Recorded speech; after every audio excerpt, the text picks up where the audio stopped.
Now we're going to hear from Alice Turski. Alice grew up in Houston, Texas. She got her bachelor's degree from Washington University in St. Louis. Then, confused, started a combined MD-PhD program at NYU, from which she is currently on leave. Okay, so the first poem I'm going to read is called Robbing My Uncle. My uncle rents a store, sells caramel chews and beer, 10 years. Or owns everything but cardboard walls and linoleum floors. Or is Chinese king of the 25 cents sticky experience and Bud Light limes. Or speaks piss-poor English, 20 years. Or first notice, slipped under the door, handwritten. Or my uncle is convenience man, owns plastic packaging, a full till, enough food. Or everything translated, eviction, 1 month. Or my uncle owns horse shit, had not one boiled egg within my grandmother's womb. Or cried like a timer whenever chopsticks hit the empty bowl. Or is hard of learning, or serves his American daughter breakfast, or eggs boiled in soy sauce, 2 a day, or speaks brokenly, 50 years, or needs to sell 5 glass front fridges, or my uncle's owner won't call back, or will never sell in time, fridges, till, trove, or someone has paid my uncle's owner 10 grand. Or my uncle has a daughter fluent in everything. Or someone is willing to buy, in a hurry, everything. Or caramel chews are as dense but tastier than boiled eggs. Or sick on caramel. Or someone is moving into my uncle's store 1 month. Or a daughter rallies her lawyer friends. Or threatens some people. Or my uncle doesn't want a convenience store, or a daughter who knows pity so well. Or what my uncle wants is to hand grandmother 1 boiled egg, or to be again the king of small things. Okay. So the next poem is called Looking for Jade Rabbit, which maybe doesn't have very much to do with the actual poem. So, okay. Okay, Looking for Jade Rabbit. I reach inside your skull and stroke a special spot. Push my finger in so the farthest curve of my nail sinks just slightly until you forget God, just. I will hold God for a little while.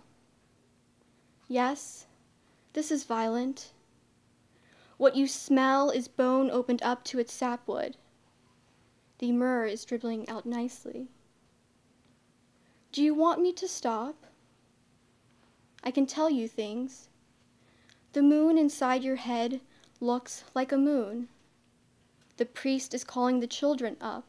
Wait, tell me, what is he holding? What did I miss? Ziploc bags of goldfish. Have you ever crawled beneath pews? Sipped the Gulf? What should I do with your God? Tell me, God, is the breeze bothering you? I can turn the AC off. We like to sweat. Is my nail bothering you? That is intimacy. I'll let go in a little while. Okay, so the next poem is called The Kanji Test. And I guess if you're not familiar with kanji, it's all you need to know is it's a rice porridge. The kanji test.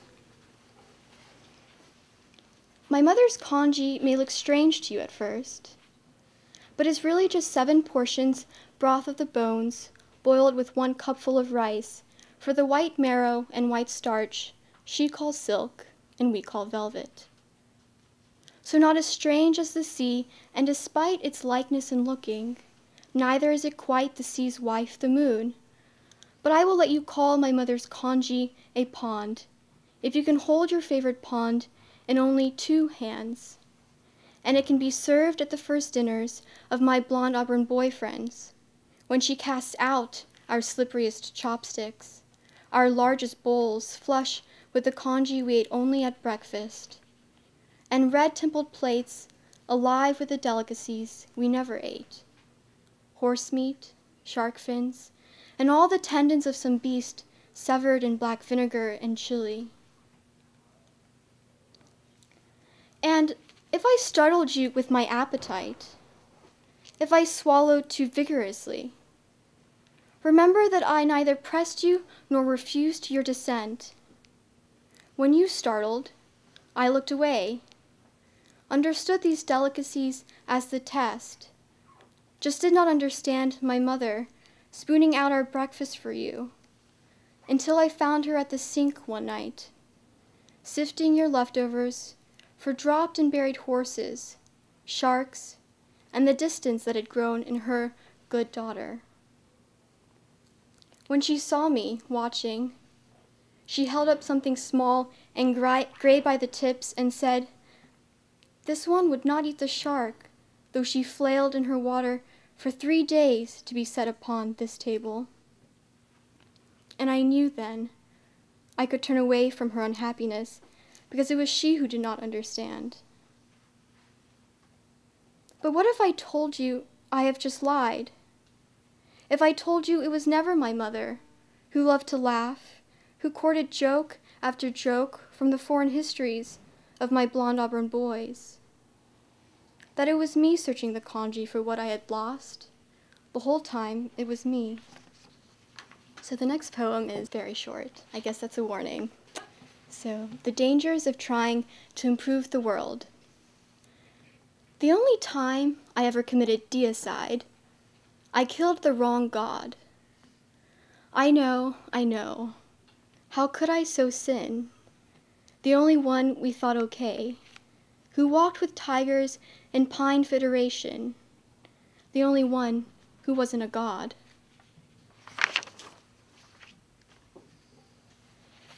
Okay, so the next poem is called Great Injustice, one of. She is still granular garb, still sand-stitched despite little fingers, little ministrations that feel like the gentle lipping of large animals before teeth go grasping. Together, the children work to move her, their fretting little steps swallowed by the sand underfoot. She imagines little heels, tapping, linoleum rings sincere, well-spoken. A doe's hooves visited her yard, rustled, reverent only when she is not. She does not know what they want, only wonders if they will lower her into the shallows, if they will keep touching until she is slick again, if they will lose their grip, will mean to lose their grip, if they will take her away from the water, keep her. Will she have to be their mother? Will she one day need to whisper to them, "I made you from leather. Please, I ask for gentleness."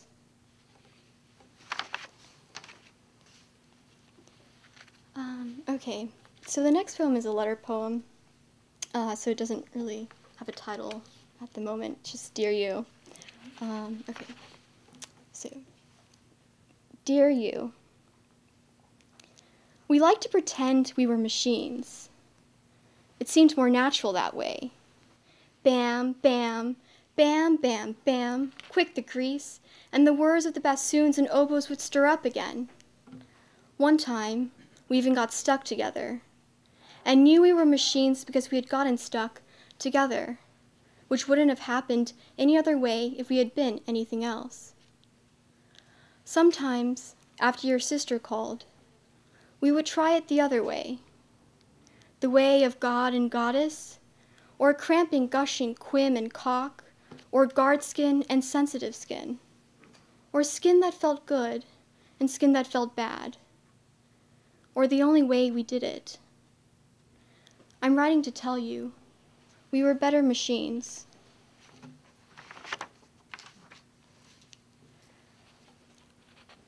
So the next poem is called When You Have Yellow Skin That Burns. And I guess it's also the first line. Okay, so I'll read it again. When you have yellow skin that burns. China gets harder to find in your oaken boyfriend with hanging curls of Spanish moss and pale fingers that come off when pulled in skin that burns to evening sun. When his straightened teeth draw American jokes and French kisses, you'll hear proverbs instead, as if red dewlaps were trumpeting. They never taught you this one? And when all four of your pale ankles get lost in his swamp's flesh, you'll see Chinese pines instead bursting crooked from yellow mountainsides. And when the furs are out in full, he'll smear Christmas trifle on your lips, put a wrapped cracker in your lap, striped stockings on your feet, wool around your neck, the brightest paper crown on your head, and when it bangs apart between your hands and his, he'll break the news with a sorry smile. Your America, your cattle plains and Gary Oaks, strip malls and TVs. This thin blood's proverb that it would forget the boat that taken it to shore, not even the beast eaten on way, will forget first mother. Had she laughed or bowed when you forgot the skin you were cut? Tell me, what color was it?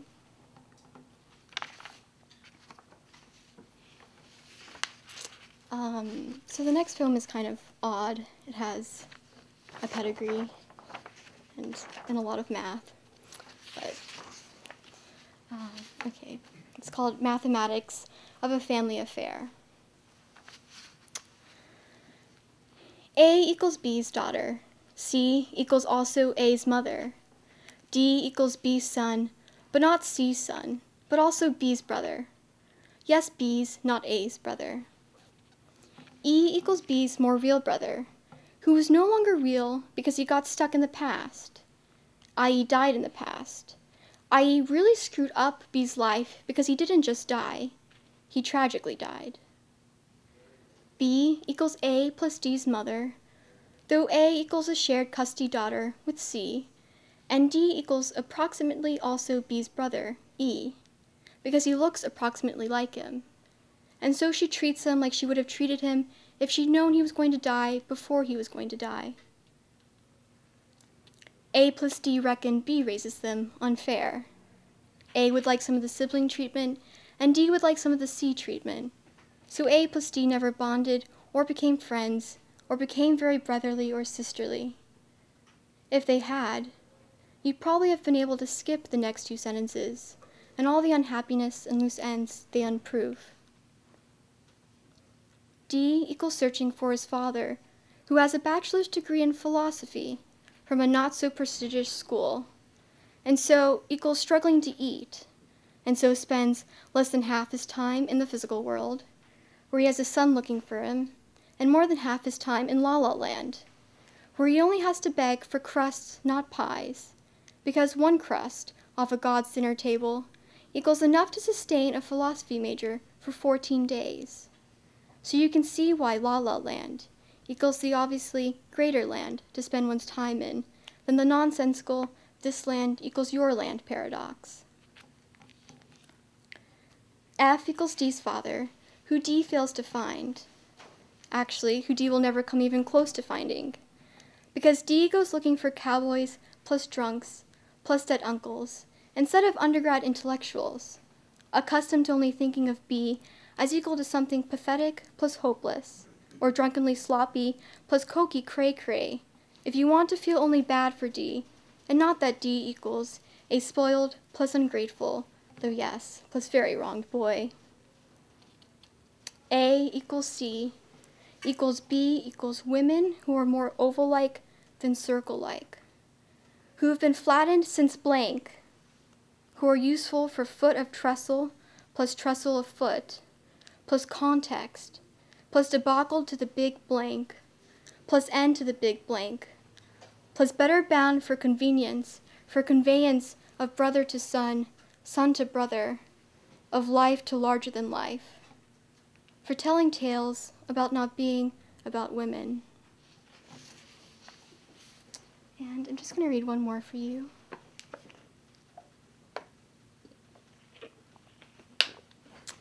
So the title is taken from a program that's produced by the University of Houston, and it goes on the radio for NPR, and you can go to their website and print them out, and they're just 5-minute short historical essays. So, Engines of Ingenuity, from the University of Houston, printed in red on Sunday mornings. When my mother says something incoherent, there is a moment in which the atmosphere cleaves, becomes uninhabitable, rudely so. The sash of her robe droops, and I am caught looking, somewhere between my mother's body unshucking and the air warping, trying to shake off the bad taste in its mouth, until the roof is off and the walls are trembling, because above, the stars have fled, the sun, the moon too, and she almost stops, so struck by such jaws of freedom, while the rooster god is deigning to descend to set time right again, while the wall crows open behind the crown of her black horse head, they told her when she was young, quiet and dull. An opening in the wall just large enough for me to fit. The coyote with the sun at his throat crouches, is off. I am just large enough to fit, to turn around and kneel. In the wall, I am in my mother's house, and there is nothing to eat, but the coyote is starving. There is the moon sitting on his head. The stars pad his loping step, for you must always be wary of who has the celestials, the lucky 8, the God-gifted, my mother tells me. As the coyote crouches, is off, as Jumble Wumble empties the world, as time needs to be set right, the rooster says. As my mother stands, speaks, as my mother asks me to correct her when she speaks wrong, as I am only here to kneel, as I am secreted away, as whole enough for one, as I am only here to watch as the coyote crouches. Okay, thank you guys so much.